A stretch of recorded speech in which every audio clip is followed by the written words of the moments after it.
اعوذ باللہ من الشیطان الرجیم بسم اللہ الرحمن الرحیم ثم اذا كشف الضر عنكم اذا فريق منكم بربهم يشركون.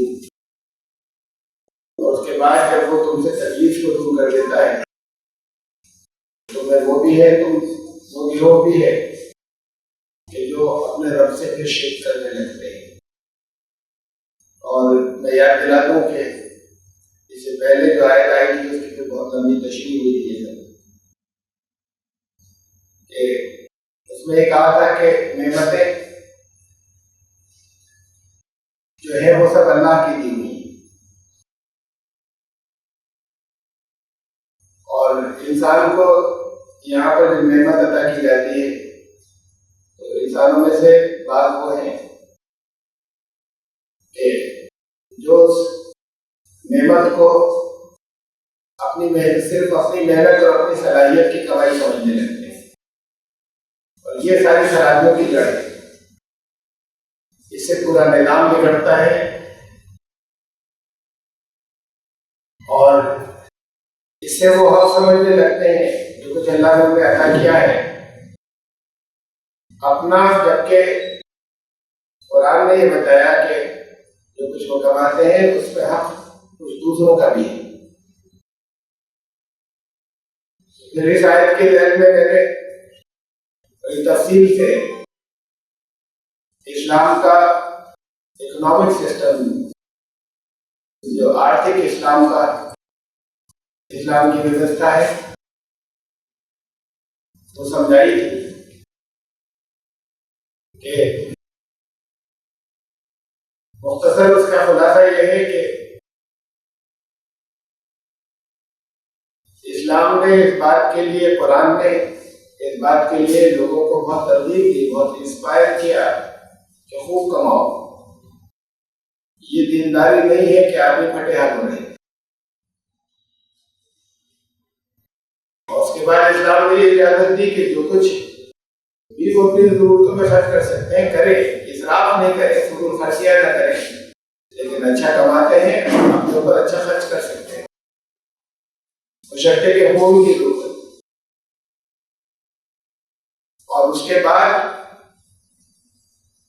پھر جو ضرورت سے زیادہ ہے، ضرورت سے زیادہ وہ چیز ہوتی ہے جو اس کے استعمال میں نہیں آتی. اچھی چیزیں استعمال کرتا ہے تو یہ تو نہ صرف اجازت سے بلکہ پسندیدہ ہے اگر اللہ نے دیا ہے. جو چیزیں اس کے استعمال ہی میں نہیں آتی کہا کہ یہ کوئی دوسرے ضرورت مند ہے انہیں دے دو، اور اگر نہیں دیا تو گناہ ہوگا اس کا. کچھ حصہ اس میں سے لازم رکھا آمدنی میں سے، جسے زکوٰۃ کہتے ہیں. دنیا کے اندر جتنے مذاہب ہیں دوسرے وہ صرف ترغیب دیتے ہیں کہ دان کرنا اچھی بات ہے، لیکن کچھ حصہ اسلام نے لازم کیا جسے زکوٰۃ کہتے ہیں.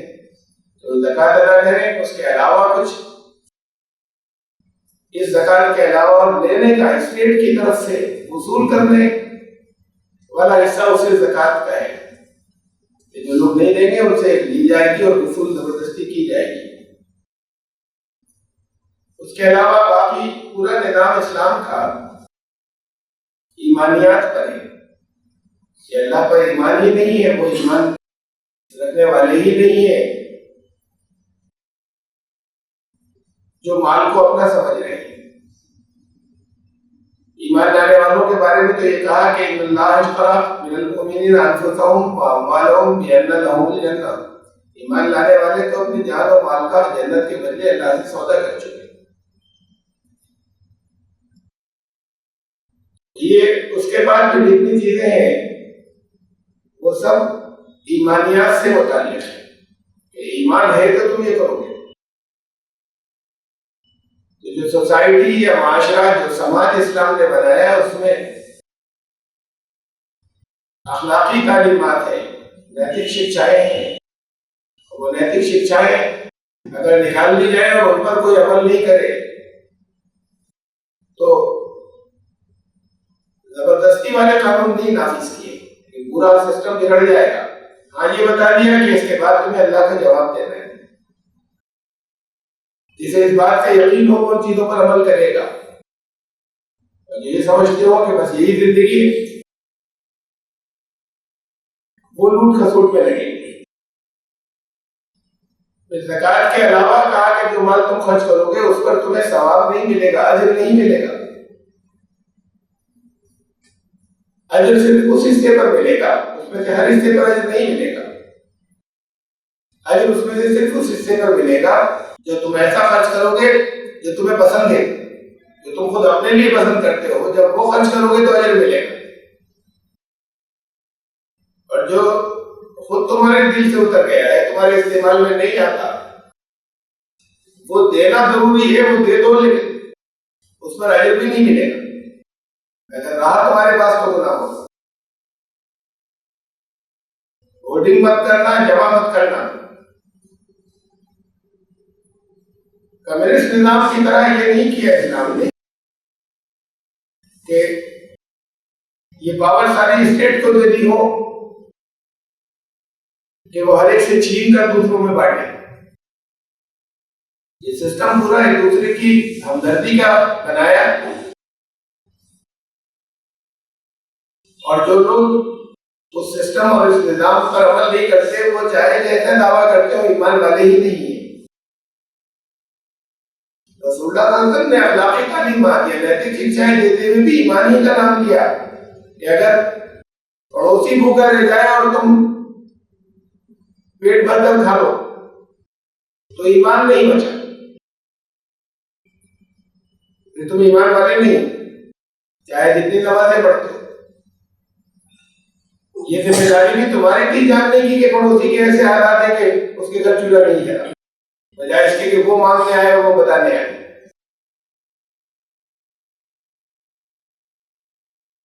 تو صرف قوانین نہیں ہے، صرف لاز نہیں ہے. لاز یا پینل کوڈ جس کے اندر سزائیں ہوتی ہیں وہ بہت کم رکھی ہیں. اس کا سزائیں بہت سی سخت تو ہیں لیکن سزائیں بہت کم ہیں. پورا سسٹم اور پورا نظام ایمان کے چاروں طرف ہے. اگر بھی وہ یہ مانتے ہیں کہ آخرت میں اللہ کو حساب دینا ہے تو ان تمام باتوں پر عمل کریں. یہ بتا دیا کہ دین میں جبر نہیں ہے، زبردستی نہیں کہ تم سے چھین کر دے دیا جائے. تھوڑے دن کی زندگی ہے، یہاں عیش کر لو، پھر تم سمجھتے رہو کہ ایمان والے ہوا تمہارے کچھ کام نہیں آئے گا اگر تم نے عمل نہیں کیا. کیونکہ اس کے آدھے حصے کی تشریح یا اس کے ذہن میں سب تفصیلات آئی تھی اس آیت کے پہلے آدھے حصے کے کہ جو نعمت بھی تمہارے پاس ہے وہ اللہ کی عطا کی ہوئی. وہ صلاحیتیں اللہ کی دی ہوئی، ذرا سی دیر میں ختم ہو جائے یہ صلاحیتوں پر تم یہ ناز کرتے ہو کہ ان کی وجہ سے ہم نے کمایا اور جو ہمارا اپنا تھا. اور اپنا تو ایمان والے کسی چیز کو سمجھیں گے نہیں جب اللہ سے سودا کر چکے جنت کا.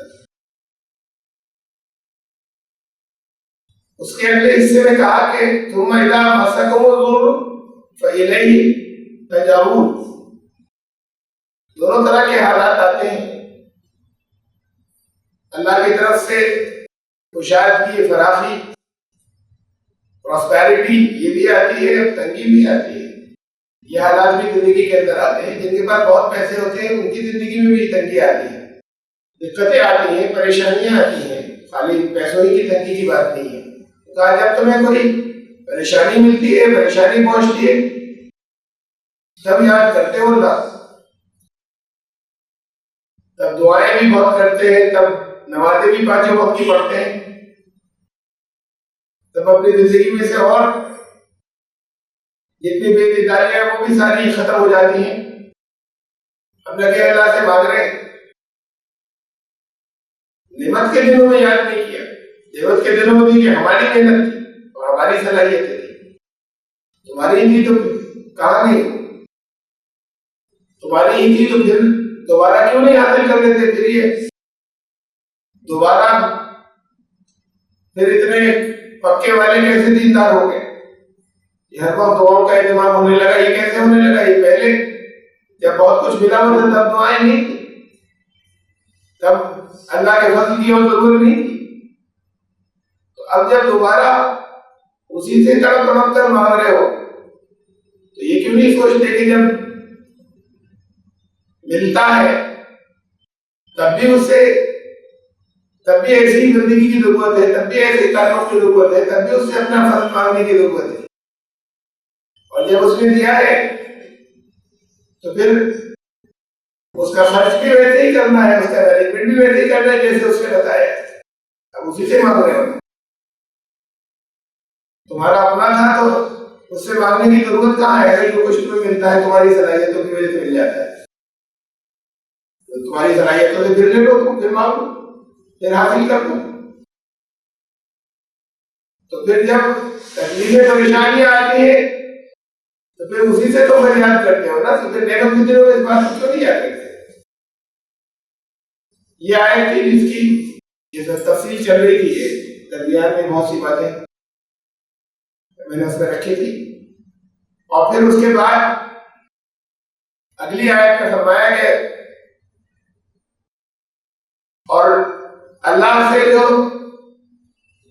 تڑپ تڑپ کر مانگنا ہے اور فریاد کرنا ہے جب تکلیفیں آ گئی، تم اذا کشف الضر عنکم، اور وہ تکلیفیں تم سے، وہ تمہارے اوپر سے کوئی دور کرتے ہو، اذا فریق منکم بربہم یشرکون، تو تم میں سے وہ بھی ہے جو شرک کرنے لگ جاتے ہیں.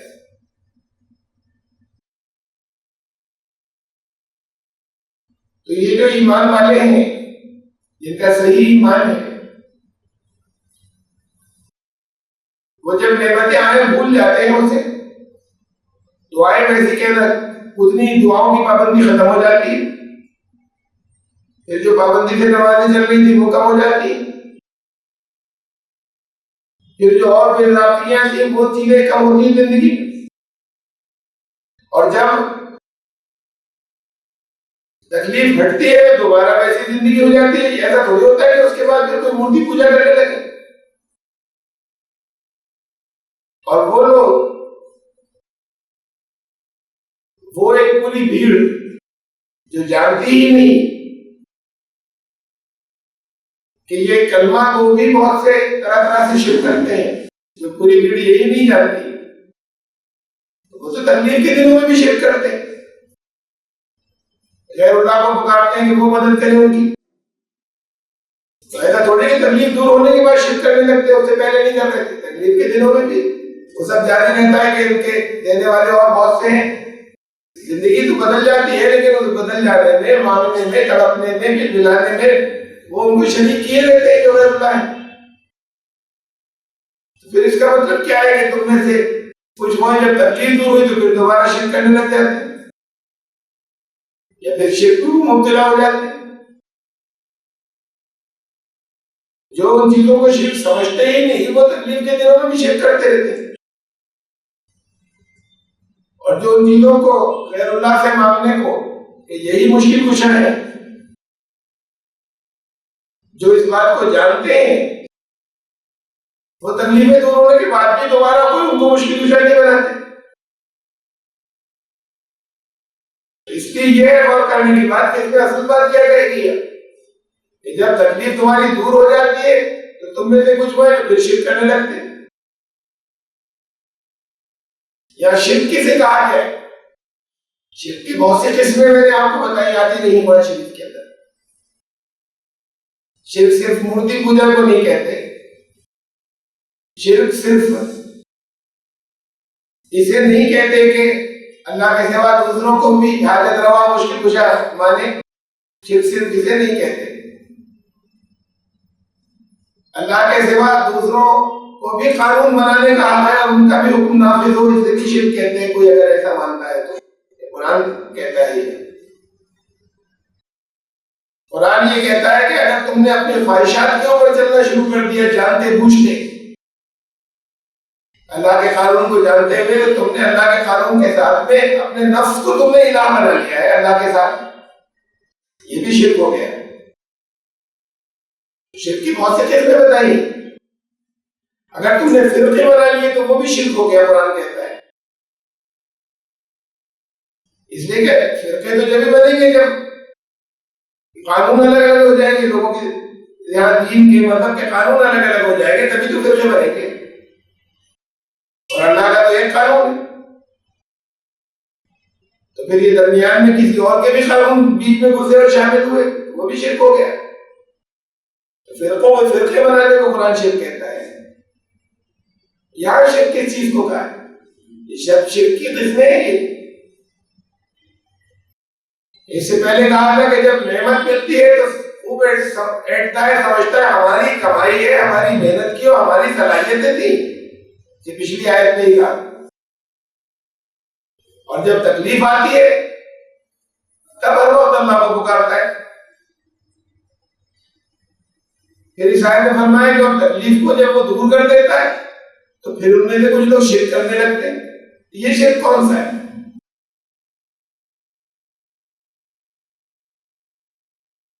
نعمت کو اپنا سمجھنا اور اپنا سمجھ کے استعمال کرنے لگنا ہی شرک ہے۔ اپنی صلاحیتوں کی کمائی سمجھنا ہی شرک ہے۔ بہت باریک بات ہے، اس پہ غور کیجیے گا۔ یہاں شرک کی بات نہیں ہو رہی کہ جہاں مورتیوں کی پوجا شروع کر دی۔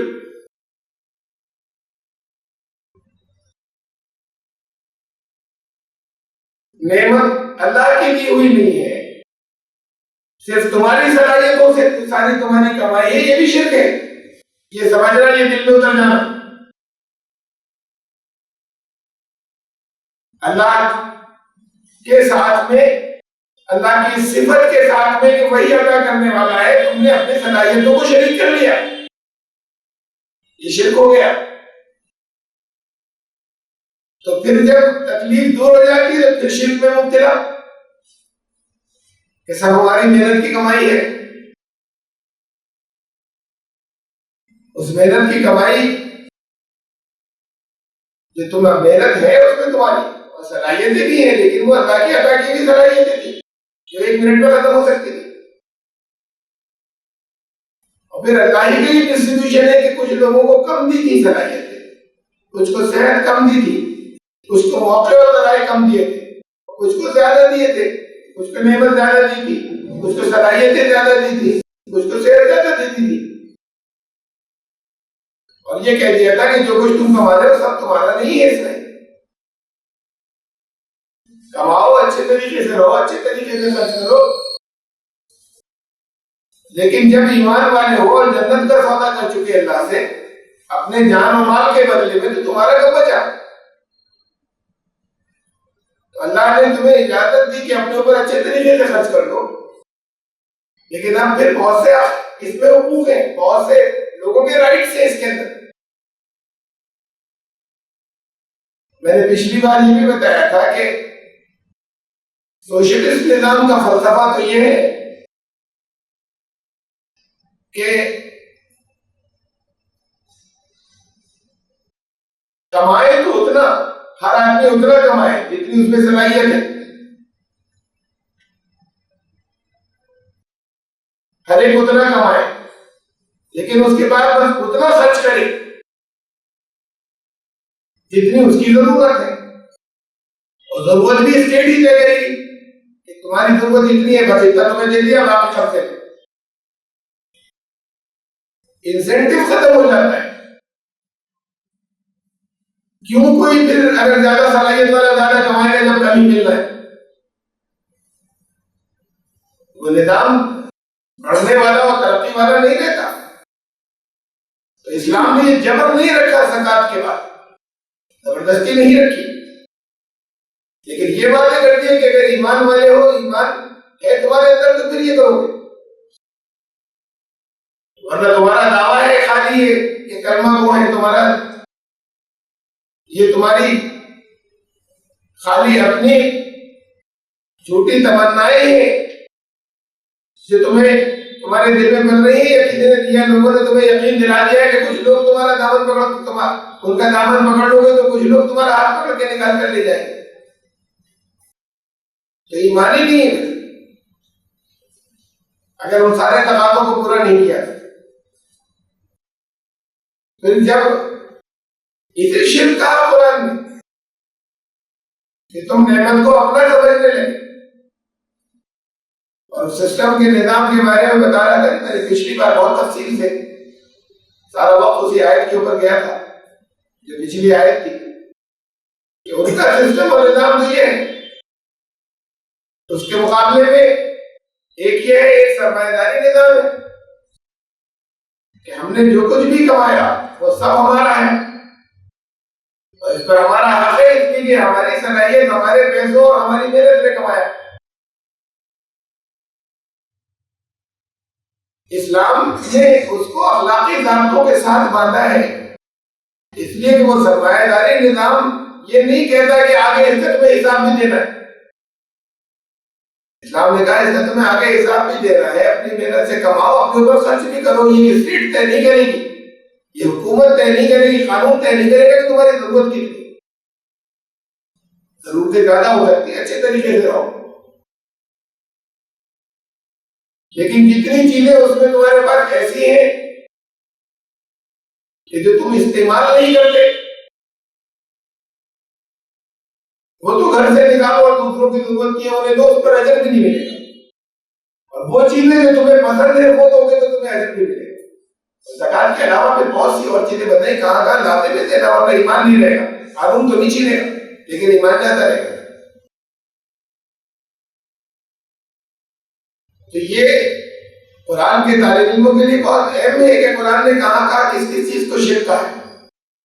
اس میں بہت غور کرنے کے بعد فرمایا لیکفروا بما آتیناہم فتمتعوا فسوف تعلمون. لیکفروا شرک کرنے لگتے ہیں تاکہ کفر کریں. بما آتیناہم اس کے معاملے میں جو چیزیں ہم نے انہیں عطا کی تھی اس کے معاملے میں تاکہ کفر کریں. وہ شرک کرنے لگتے ہیں، تکلیف ہٹ گئی تو اب دیکھیے کفر کا ترجمہ آپ نے ہندی اور اردو دونوں میں جو یہاں پر لکھا وہ ناشکری ہے. کفر کا ایک ہی ترجمہ ہوتا ہے جو بہت سے مطلب کفر کے ہیں ناشکری. یہاں اس آیت میں ترجمہ ناشکری ہے کہ شرک کرنے لگتے ہیں وہ تاکہ جو ہم نے انہیں عطا کیا ہے، اور پھر ہوتا یہ کہ اس کی وہ ناشکری کرنے لگ جائے. ناشکری کو کفر کہا ہے قرآن. کفر کے معنی منع کرنے کے، نا انکار کرنے کے. الفاظ میں غور کیجیے کہ تاکہ وہ کفر کرے، لیکفروا بما آتیناہم اس کے بدلے جو ہم نے انہیں عطا کیا ہے، ہم نے عطا کیا ہے. تو جب نعمت کو اپنی کمائی سمجھا، اللہ نے کہا ہم نے عطا کیا ہے، انہوں نے ان کے دل نے اور ان کے تکبر نے اور ان کو شیطان نے یہ سجایا کہ تم نے کمایا ہے، تو انکار ہو گیا یا نہیں ہو گیا اس بات کا کہ آپ نے عطا کیا؟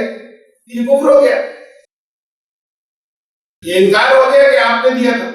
زبان سے نہیں کیا تھا انکار، لیکن ایٹیچیوڈ اور رویہ یہ تھا کہ اس بات کا انکار کیا کہ آپ نے دیا ہے. اس انکار کو کفر کہتے ہیں.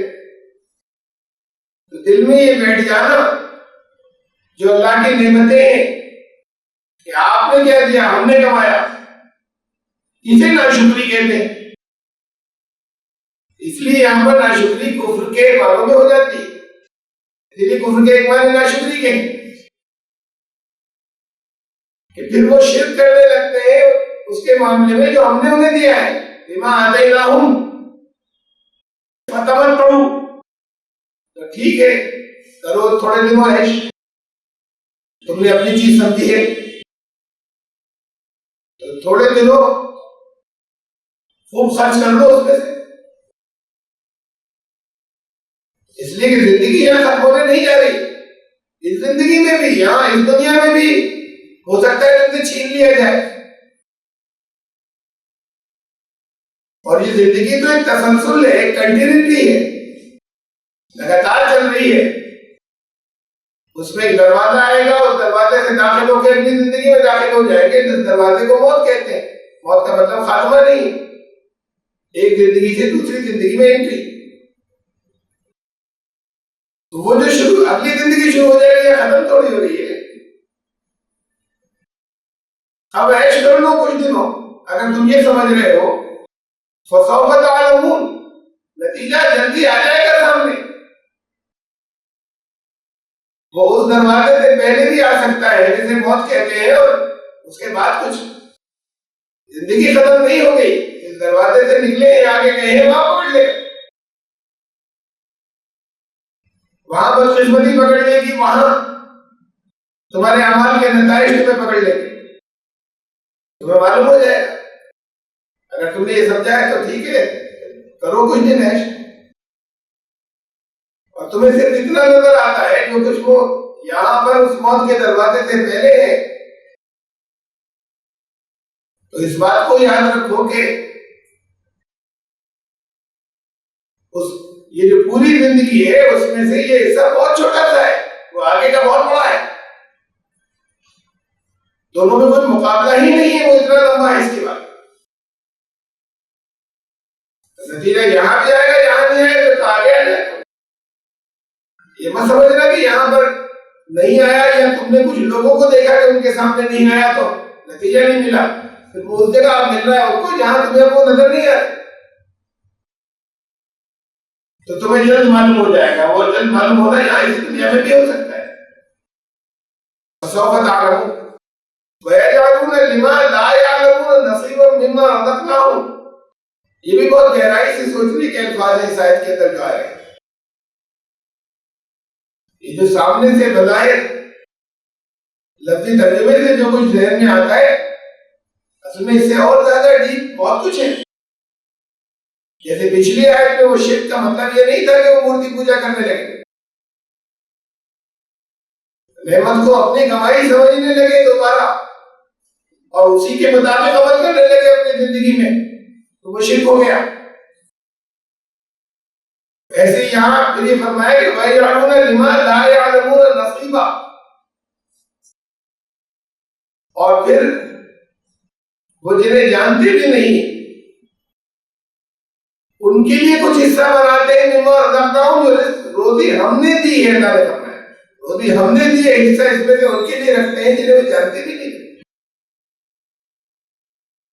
یا پھر ایسا محسوس ہوتا ہے کہ پچھلی آیت میں شرک کی بات آئی تھی، وہ ہے وہ بھی اپنی جگہ ہے ہمارے. تو یہ ان آستانوں کی بات ہو رہی ہے، ان دیوی دیوتاؤں کی بات ہو رہی ہے. ایسا محسوس ہوتا ہے کہ ہم نے تکلیف کو دور کر دیا، اب یہ حصہ نکالنا ہے ان کا، دیوی دیوتاؤں کا اور آستانوں کا، کہ جنہیں وہ جانتے بھی نہیں ان کا حصہ جو ہم نے روزی دی ہے پھر اس میں سے ان کا نکالنے لگتے. تو یہ معنی بھی ہیں اپنے جو سادہ سے الفاظ سے سمجھ میں آتے ہیں. لیکن پچھلی آیت میں میں نے آپ کو توجہ دلائی تھی کہ اصل میں کچھ اس میں اور گہرائی میں جا کر کچھ اور بھی اشارے ہیں.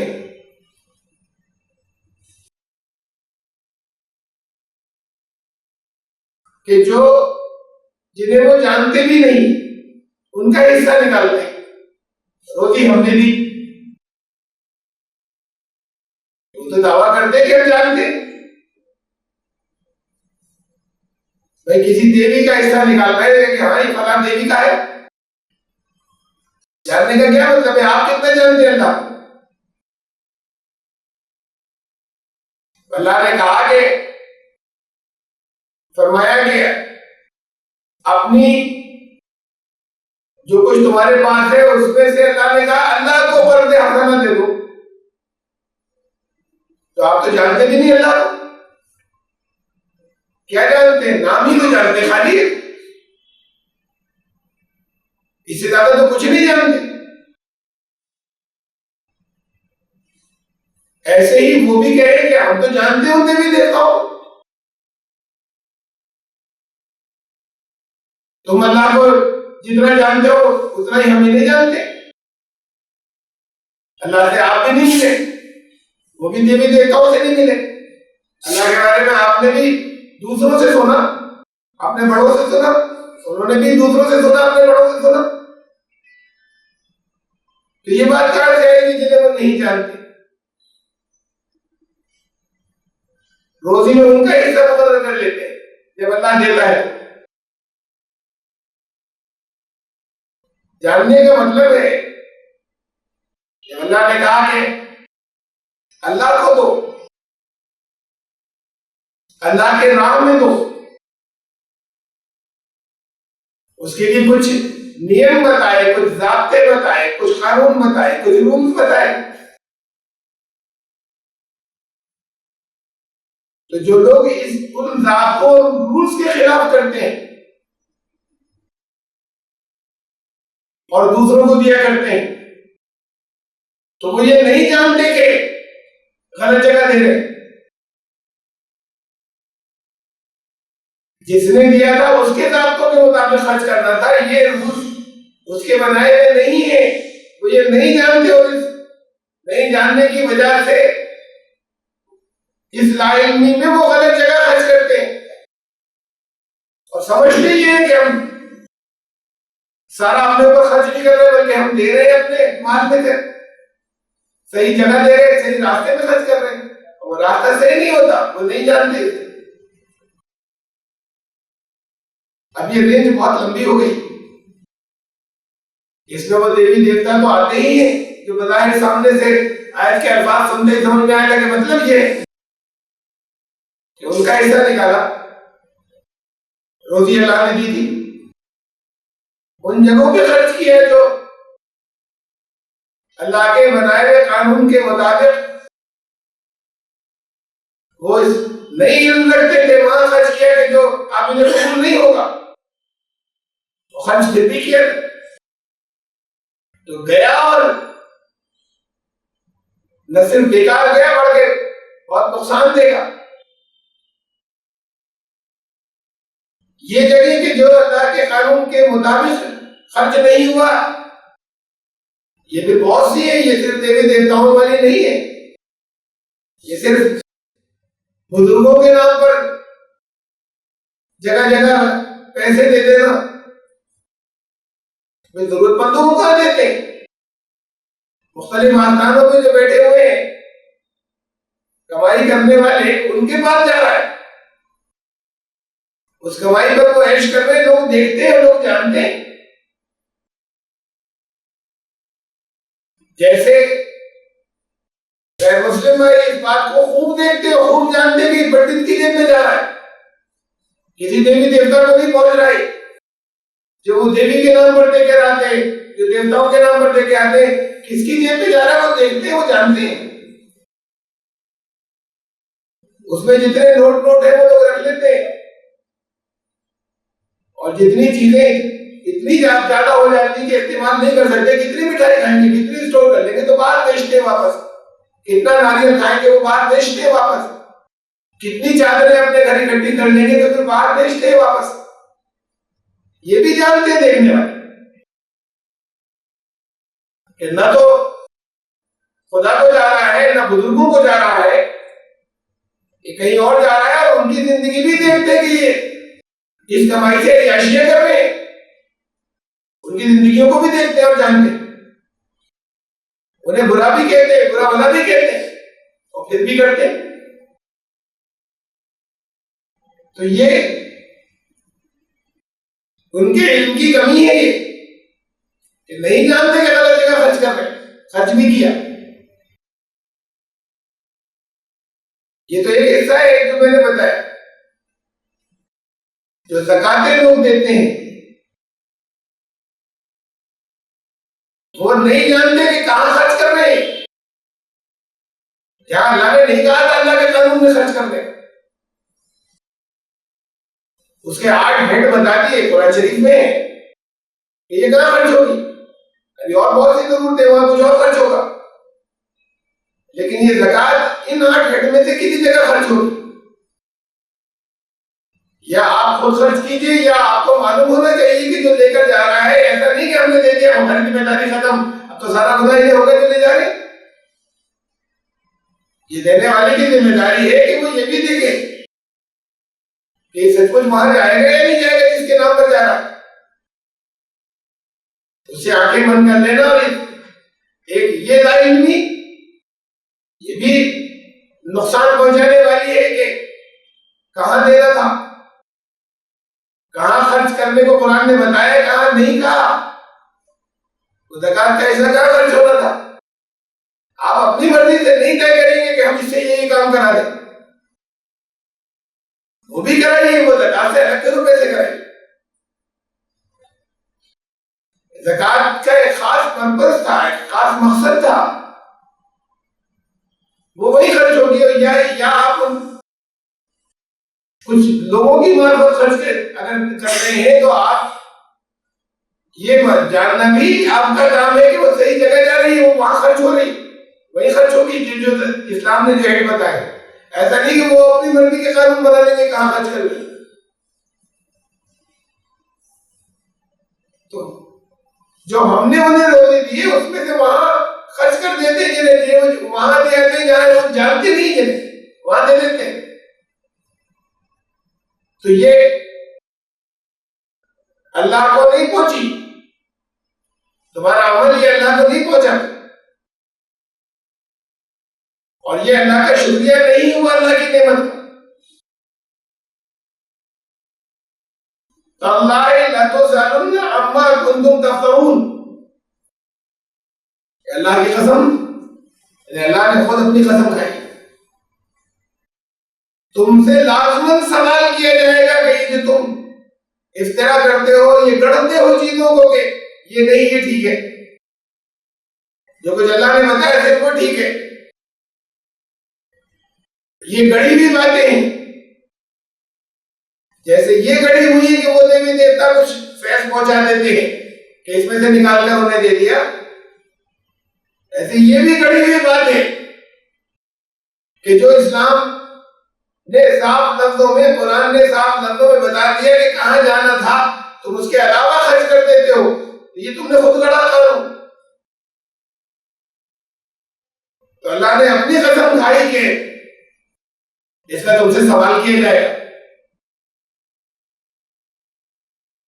پیچھے سے چلا رہا ہے، یہ بھی شرک کی قسموں میں سے ہو گیا، یہ بات شرک تک آ رہی ہے۔ وَيَجْعَلُونَ لِلَّهِ الْبَنَاتِ سُبْحَانَهُ، کہا وہ شرک کرنے والے جو دیوی دیوتاؤں کو پہنچاتے ہیں پھر دل کالے ہو جاتے ہیں، پھر اللہ کی بیٹیاں ہونے لگتی ہیں۔ وَلَهُمْ مَا يَشْتَهُونَ، اپنے لیے جو بھی دل چاہے، اولاد کی خواہش میں کسی کے 10 لڑکے ہو گئے تو دل چاہ رہا ہے کہ ایک لڑکی بھی ہو، یا یہ کہ لڑکے ہی ہو ہمارے، لڑکی کا دل نہیں چاہتا، اپنے لیے تو جو دل چاہے، لیکن اللہ کے لیے لڑکیاں۔ قرآن شریف میں کئی جگہ یہ بات آئی کہ یہ کیسی تقسیم ہے ایسی کہ اللہ کے لیے تو بیٹیاں اور اپنے لیے بیٹے پسند کرتے ہو۔ مشرکین مکہ فرشتوں کو اللہ کی بیٹیاں کہتے تھے، لیکن قرآن کی آیات صرف ان کے مکے والوں کے لیے نہیں نازل ہوتی، ہر دور میں ایسے لوگ ہوں گے جگہ جگہ کہ جو اللہ کے بیٹے اور بیٹیاں دونوں بنائیں گے۔ تو کہیں بیٹے کا ذکر کیا ہے قرآن نے، کہیں بیٹی کا کیا ہے۔ عیسائیوں نے اللہ کا بیٹا بنایا، بہت سی جگہوں پہ خالی اس کا ذکر کیا، تو یہ سوال تھوڑی ہوگا کہ اللہ کے خالی بیٹے تھوڑی، لوگ بیٹیاں بھی بناتے ہیں۔ وہاں پر ان کا ذکر ہو رہا ہے کہ جہاں اللہ کے کسی نے بیٹا تجویز کر دیا اللہ کے لیے، تو بہت سی جگہوں پر بار بار سخت لفظوں میں بتایا کہ یہ کفر ہے، اللہ کا کوئی بیٹا نہیں۔ ایسی بہت سی جگہوں پہ جو ان لوگوں کا ذکر کیا جو اللہ کے لیے بیٹیاں مانتے ہیں، اس میں وہ مشرکین مکہ بھی تھے، اس میں ہر دور میں لوگ رہے ہیں، ایسے گروہ ہیں کہ جو اس کی بیٹیاں مانتے ہیں۔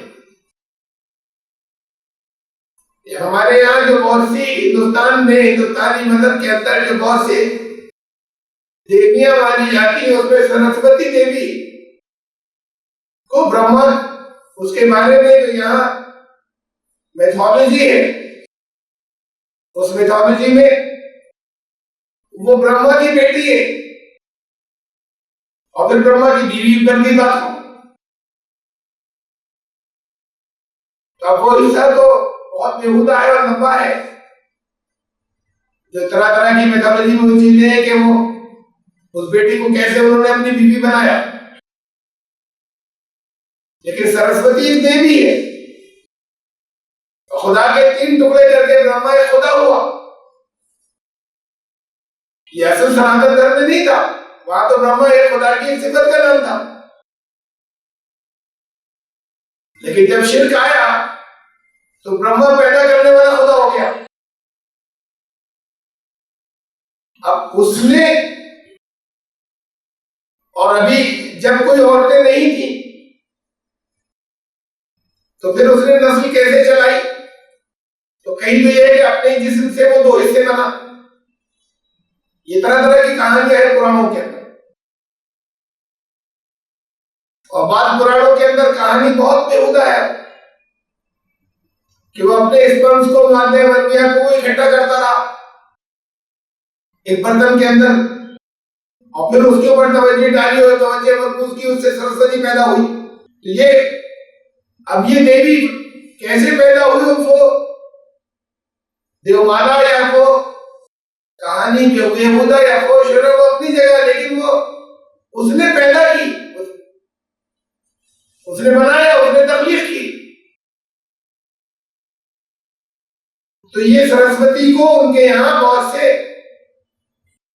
جو چیزیں جن کے دل کو نہیں ٹوٹتی، خود انہی لوگوں میں سے جو ہندو کہلاتے ہیں ان میں سے بہت بڑی تعداد اعتراض کرتی ہے کہ یہ تو پھر بیٹی ہوئی ان کی، تو انہیں بیٹی مانتے ہیں اس کی. یہ بہت ایک دو نہیں ہے، پھر اور بھی دوسری بہت سی دیویوں کے بارے میں کہ وہ کالی جو ہے وہ شیو پاروتی کی بیٹی. الگ الگ دیوانوں میں یا الگ الگ پرانوں میں الگ الگ کہانیاں ہم نے دیکھی بھی. ایک دیوی ہے اور وہ خدا کے جو 3 ٹکڑے کر لیے تھے جس میں سے ایک کو شیو مانا تھا، اس کی بیٹی. یہ خدا کے لیے بیٹیاں بنانا ہی بہت سے سماجوں میں تو ان کے شرک کو تو منع کیا گیا، اور ساتھ میں یہ بھی کہ اس سے نسل نہیں چلتی. لیکن یہاں پر یہ کہا کہ تم اس کے لیے بیٹیاں مانتے ہو اور اپنے لیے نہیں، اپنے لیے بیٹیوں کو پسند نہیں کرتے. وَلَهُم مَا يَشْتَهُونَ، اپنے لیے جو تمہارا دل چاہتا ہے. وَإِذَا بُشِّرَ أَحَدُهُم بِالْأُنثَىٰ ظَلَّ وَجْهُهُ مُسْوَدًّا وَهُمْ كَظِيمٌ، اور جب بشارت دی جاتی ہے ان میں سے کسی کو کہ بیٹی ہوئی ہے تو منہ کالا پڑ جاتا ہے اور غم کے بادل چھا جاتے ہیں. یہ کئی جگہ یہ بات کہی گئی قرآن شریف. مجھ سے ایک بار ایک خاتون ہے، انہوں نے فون کیا باہر کی تھی، انہوں نے سوال کیا کہ قرآن تو خود یہ کہنا ہے، جب یہ قرآن کہتا ہے کہ تمہارے لیے بیٹے اور اللہ کے لیے بیٹیاں، یہ کیسی تقسیم ہے؟ دل کا اذن قسمت الغیدہ، یہ تو بڑی بے برابری کی، عدم مساوات کی، یہ تو بڑی ان ایون تقسیم ہوئی کہ تمہارے اپنے لیے بیٹے اور خدا کے لیے بیٹیاں. تو یہ تو ایسا ہوا کہ جیسے اللہ نے یا اللہ کی کتاب اور اللہ کا قانون بھی عورت کو یا بیٹی کو ذلیل یا کمتر درجے کا مان رہا ہے. یہ تم اللہ کے لیے کمتر درجے کی چیز تم نے تجویز کر دی اور اپنے لیے اونچے درجے کی چیز تمنا رکھتے ہو. تو عورت کو یا لڑکی کی پیدائش کو ان آیتوں میں خود کمتر درجے کا کہہ دیا گیا. نہیں، ایسا نہیں ہے. اس پہ اگر آپ غور کریں، یہ پچھلی آیت واپس اللہ کے لیے بیٹیاں بناتے ہیں، وہ تو اس سے بہت بلند ہے، بیٹیاں ہو یا بیٹے ہو، سبحان ہو، اپنے لیے جو وہ پسند کرتے ہیں. اس سے پھر اگلی آیت میں وَإِذَا بُشِّرَ، لوگ بشارت کے خوشخبری، جب انہیں خوشخبری دی جاتی ہے، یہ اچھی چیز ہے، نعمت ہے، خوش ہونے کا مقام ہے. جب وَإِذَا بُشِّرَ أَحَدُهُم بِالْأُنثَىٰ، جب بشارت دی جاتی ہے، جب خوشخبری دی جاتی ہے تو بہت اچھی خبر ہے کہ لڑکی کی پیدائش ہوئی ہے. یہ خوشخبری دی گئی، ان کا چہرہ کالا پڑ جاتا ہے. یہ جو کہا ہے قرآن نے، ان کے اپنے عقائد کے، ان کی اپنی دلیل کے اوپر کہا گیا تم تو لڑکی کی پیدائش کو بڑا برا سمجھتے ہو، تو پھر دیویاں کیوں گڑی تم نے اللہ کے نام، اللہ کی بیٹیاں کیوں گڑی؟ تم اللہ کا تمہارا ایک فطرہ مقام نہیں، تو یہ نہیں کہ وہ کمتر درجے کی ہوگی، تم کمتر درجے کی سمجھتے ہو، تم نے اللہ کی بیٹیاں کیوں گڑی؟ جیسے اللہ کا بیٹا نہیں ہوتا اس کے لیے بہت سی اور دلیل دی ہے قرآن نے، ایسے اللہ کی بیٹی نہیں ہوتی اس کے اوپر اعتراض دی، ایک ان لوگوں کے اوپر یہ بھی کیا، ایک دلیل یہ بھی رکھی کہ تم اپنے لیے پسند نہیں کرتے ہو، تم اللہ کے لیے پسند کر رہے ہو۔ خوشخبری کی بات کہی، اس خوشخبری سے ان کے منہ کالے پڑ جاتے ہیں، خوشی کی خبر ہے، یہ نہیں کہا کہ درجہ کمتر ہوتا ہے، تم کمتر مانتے ہو، تو تمہارا ایٹیٹیوڈ تو یہ کہ کمتر مانتے ہو پھر اللہ کی بیٹیاں مانتے ہو اور اپنے لیے پسند نہیں کرتے۔ پھر یہی آگے اور کہا یتوارا من القوم من سوء ما بشر به، اور ما بشر به یہ وہی بشارت کا لفظ ہے، خوشخبری کا، اور جب یہ اس خوشخبری میں جب یہ خوشخبری آتی تو منہ چھپائے رہتا ہے، اپنے قوم کے لوگوں سے منہ چھپاتا ہے کہ بیٹی ہو گئی، یہ ہے خوشخبری کی، یہ اچھی خبر تھی، تو اس بات کی وضاحت آگے ہی الفاظ کہتے ہیں، ایسا نہیں ہے کہ وہ درجہ کمتر ہے، لیکن اس خوشخبری میں یہ کب کا ذکر ہو رہا ہے؟ 1400 سال پہلے کا ہو رہا ہے، آج کا ہو رہا ہے، یہ ہر دور میں ہوا ہے، یہ صرف 1400 سال پہلے کی بات نہیں ہے، یہ ہر دور میں ہر سماج میں بہت بڑا حصہ ایسا رہا ہے اور آج بھی ہے کہ لڑکی کی خبر آئی چہرہ اتر گیا، وہ گروہ بھی ہے بہت بڑی تعداد میں کہ جہاں صرف چہرہ ہی نہیں اترا اس کو ختم کر دیتے ہیں، اور وہ بھی ہیں کہ جو ختم تو نہیں کر دیتے لیکن اپنے لیے ایک لعنت سمجھتے ہیں، یہاں تک ہوتا ہے کہ اگر کئی لڑکیاں لگاتار ہو گئی تو طلاق دے دیتے ہیں، ایک عورت کو لڑکا پیدا نہیں ہو سکتا مجھے لڑکا چاہیے، لڑکیاں پیدا کی چلی جا رہی ہیں، اس کے آپ میں تھا، تو یہ انہیں پسند نہیں ہے، تو اس خوشخبری کے اوپر وہ لوگوں سے منہ چھپانے کی لائق بات ہوتی ہے، یہ درجہ ہے، یہ بنا رکھا ہے، اَيُمْسِكُوا عَلَىٰ هُنِيَمْ يَدُسُّوا فِي التُّرَابِ، منہ چھپاتا ہے کہ اسے ذلیل ہو کے ذلیل زندگی بن رہے ہیں، اس کی تو بیٹیاں قبول کر لے یا جا کے مٹی میں دفن کر دے، یہ مٹی میں دفن صرف اس دور کے لوگ نہیں کرتے تھے، آج بھی کرتے ہیں، اور وہ بھی کرتے ہیں جن کے دفن کرنے کا قاعدہ و قانون نہیں ہے، وہ بھی دفن کرتے ہیں اور آج بھی کرتے ہیں،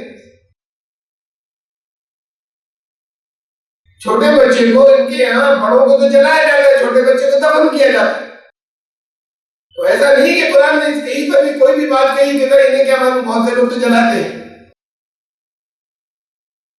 جب قرآن نے کہا دفن تو یہ تمام لوگ جو ہیں وہ دفن نہیں کرتے، وہ چاہے جس گروہ کے ہو، یہ سوچتا ہے کہ اسے ذلت سے قبول کرے یا جا کے دفن کرائے، تو یہ ہر دور کی بات ہے، اس لیے کہ عالمگیر اصول ہے، قرآن نے وہ چیزیں نہیں کہی ہیں جو صرف پہلے ہوتی تھی اور بات کو پھر اب کبھی نہیں ہوگی، الا ساء ما یحکمون، کتنے برے فیصلے کرتے ہیں، یہ ہے ان کی سوچنے کا انداز، اور اس درجے پر آ گئے یہاں کہاں گر گئے، للذین لا یؤمنون بالآخرۃ مثل السوء، جو لوگ بعد کو نتیجہ ملے گا اس پر سے ایمان نہیں رکھتے، اس پر ان کا یقین نہیں ہے، لا یؤمنون بالآخرہ، آخرت پر ایمان نہیں رکھتے، اور میں نے آپ کو بار بار بتایا، اور جب آئے گا میں اسے یاد دلاؤں گا اور بتاؤں گا کہ آخرت صرف مرنے کے بعد کی زندگی نہیں ہے، اس دنیا میں بھی بعد کے دور کو قرآن نے ہی آخرت کہا ہے، وَلَلْآخِرَةُ خَيْرٌ لَكَ مِنَ الْأُولَىٰ، سب نے یہاں ترجمہ یہی کا کیا ہے. مرنے کے بعد کی زندگی نہیں. رسول اللہ صلی اللہ علیہ وسلم سے اللہ نے فرمایا کہ تمہارے بعد کا دور پچھلے دور سے زیادہ اچھا ہوگا، بہتر ہوگا. مکی زندگی سے مدینے کی زندگی زیادہ بہتر ہوگی دنیا کے لحاظ. آخرت لفظ ہے ولل آخرت، اور لازمن آخرت خیر لگا تمہارے لیے بہتر ہے من الاولی، جو پہلے دور گزرا اس سے تو بعد کا دور بہتر ہے. تو آخرت صرف اس دنیا سے گزرنے کے بعد والی زندگی کا نام نہیں ہے. آخرت میں بعد میں آنے والا یا آخرت میں دوسرا جو بعد کو آ رہا ہے. اس زندگی کے بعد کی زندگی بھی آخرت ہے، اور اس زندگی میں بعد کا آنے والا دور بھی آخرت ہے. وہ لوگ جو آخرت میں ایمان نہیں رکھتے، یعنی وہ لوگ جو اس بات کا دل سے جنہیں یقین نہیں ہے کہ ان اعمال کا نتیجہ ملے گا، تو یہاں اس دنیا میں مل سکتا ہے، اور اگر تھوڑا سا آگے بڑھ گئے تو موت کے دروازے کو کراس کرنے کے بعد ملے گا. ان لوگوں کی مثال بہت بری مثال ہے. یہ وَلِلَّهِ الْمَثَلُ الْأَعْلَىٰ، اور اللہ کی مثال تو بہت اعلیٰ درجے کی. لفظ مثال کیسے آیا اللہ کے لیے؟ ایسا کا مثلی شے قرآن میں کہتا ہے اس کی تو کوئی مثال، کوئی چیز ہو ہی نہیں سکتی مثل. اور پھر کہا وَلِلَّهِ الْمَثَلُ الْأَعْلَىٰ، اور اللہ کی مثل یا مثال بہت اعلیٰ، سب سے اونچے درجے کی. اور خالی یہ نہیں کہا مثال نہیں ہوتی، بلکہ کہا لہذا کمثلہ شیء.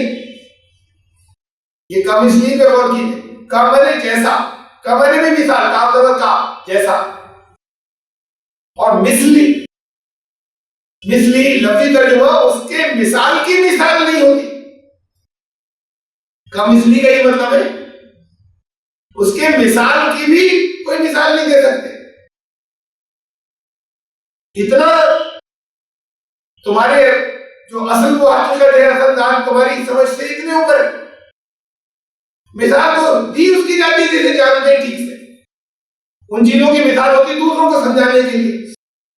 جب جانتے ہی نہیں تو کوئی مثال نہیں لا کرتے. اس کے مثال کی مثال کمثلہ شیء، کوئی شے ایسی نہیں اس کی مثال کی بھی مثال ہو. تو پھر یہاں کا وَلِلَّهِ الْمَثَلُ الْأَعْلَىٰ، اللہ کی مثال بڑی اعلیٰ.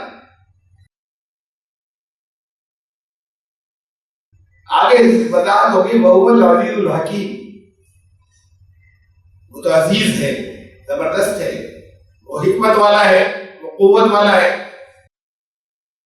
مثال جانے بغیر یہ سب مثالوں سے تو آپ کو سمجھایا ہے. اللہ کے بارے میں جو کچھ معلوم ہے اس کی صفات اس کی مثال ہے، بس ذات کی مثال نہیں ہوتی. اس کے گن اس کی مثال ہے،